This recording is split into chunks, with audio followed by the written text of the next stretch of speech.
عید کے دن ہم ایک جیسے ہوتے ہیں. جہاں ہم رمضان سے ایک دن پہلے کھڑے تھے، عید کے دن بھی ہم وہیں کھڑے ہوتے ہیں. تو پھر ایک مہینہ اتنی طویل محنت کی اور مشقت اٹھائی، بھوک اور پیاس کاٹی، تو پھر کیا فائدہ ہوا؟ آپ ایک ڈاکٹر کے پاس جاتے ہیں اور اس سے دوائی لیتے ہیں اور مہینہ بھر اس کو استعمال کرتے ہیں، اور مہینے کے بعد آپ ٹیسٹ کرواتے ہیں تو جہاں تھی بیماری وہاں کی وہاں رہی. تو پھر دو باتیں ہیں، یا تو ڈاکٹر نے دوا ٹھیک نہیں دی، یا پھر آپ نے دوائی کے ساتھ پرہیز نہیں کیا اور جہاں تھے وہیں کے وہیں کھڑے رہ گئے.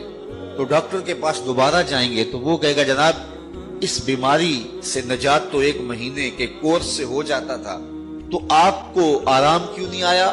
آپ نے پرہیز نہیں کیا. تو آپ اس کو کہیں گے جناب ہم دوبارہ مجھے ایک کورس اور کروا دیں، لیکن پرہیز میں نے پھر بھی نہیں کرنا. تو ڈاکٹر کہے گا کہ نہیں جناب چھٹی کرو. اگر دوائی لینی ہے تو اس کے ساتھ جو احتیاطی تدابیر میں بتاؤں گا ان کو اختیار کرنا ہوگا. لیکن اگر کوئی شخص پھر دوسرا مہینہ کھاتا ہے اور احتیاطی تدابیر اختیار نہیں کرتا اور پھر ڈاکٹر کے پاس جا کے کہتا جناب آرام نہیں آیا، تو ڈاکٹر پھر اس کو کہے چلو دوبارہ لے لو، تو وہ تیسرے مہینے بھی کھائے، چوتھے مہینے بھی کھائے، ساری زندگی بھی کھاتا رہے، احتیاطی تدابیر نہیں کرے گا تو جہاں صحت تھی وہیں کی وہیں رہے گی. ماہ سیام آیا، پورا مہینہ دوائی لی، اور عید کے دن جب ٹیسٹ کروایا تو جہاں تھے وہیں کھڑے تھے.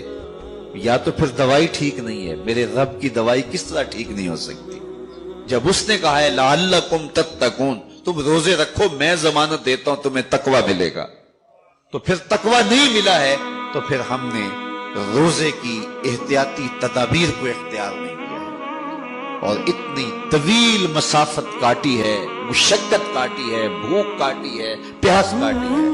لیکن اگلے سال ہم پھر آئے، ہم پھر اسی طرح وہ مشقت کاٹنے لگے اور احتیاطی تدابیر ہم نے پھر اختیار نہیں کی. تو صاحبو یہ ماہ سیام زندگی میں ایک بات پھر آیا ہے، اس کو احتیاطی تدابیر کے ساتھ گزارو.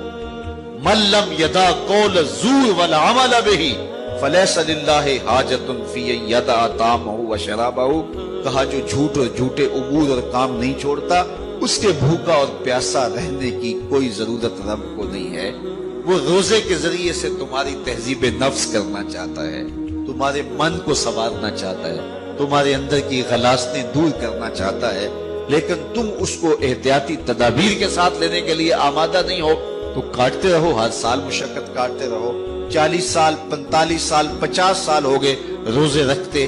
ہر سال یہ ہوتا ہے کہ 29 شعبان کو جہاں کھڑے ہوتے ہیں 1 شوال کو بھی وہی کھڑے ہوتے ہیں. تو پھر کیا فائدہ اتنی مشقت اٹھانے کا؟ تو ماہ سیام زندگی میں ہمیں ایک بار ملا ہے، ایک بار ذرا اس کو احتیاطی تدابیر کے ساتھ گزار کے دیکھیے تو آپ دیکھیں گے کہ یہ روزہ کس طرح من کے اندر روشنیاں ڈال دیتا ہے اور کس قدر تقوی کا نور نصیب ہوتا ہے.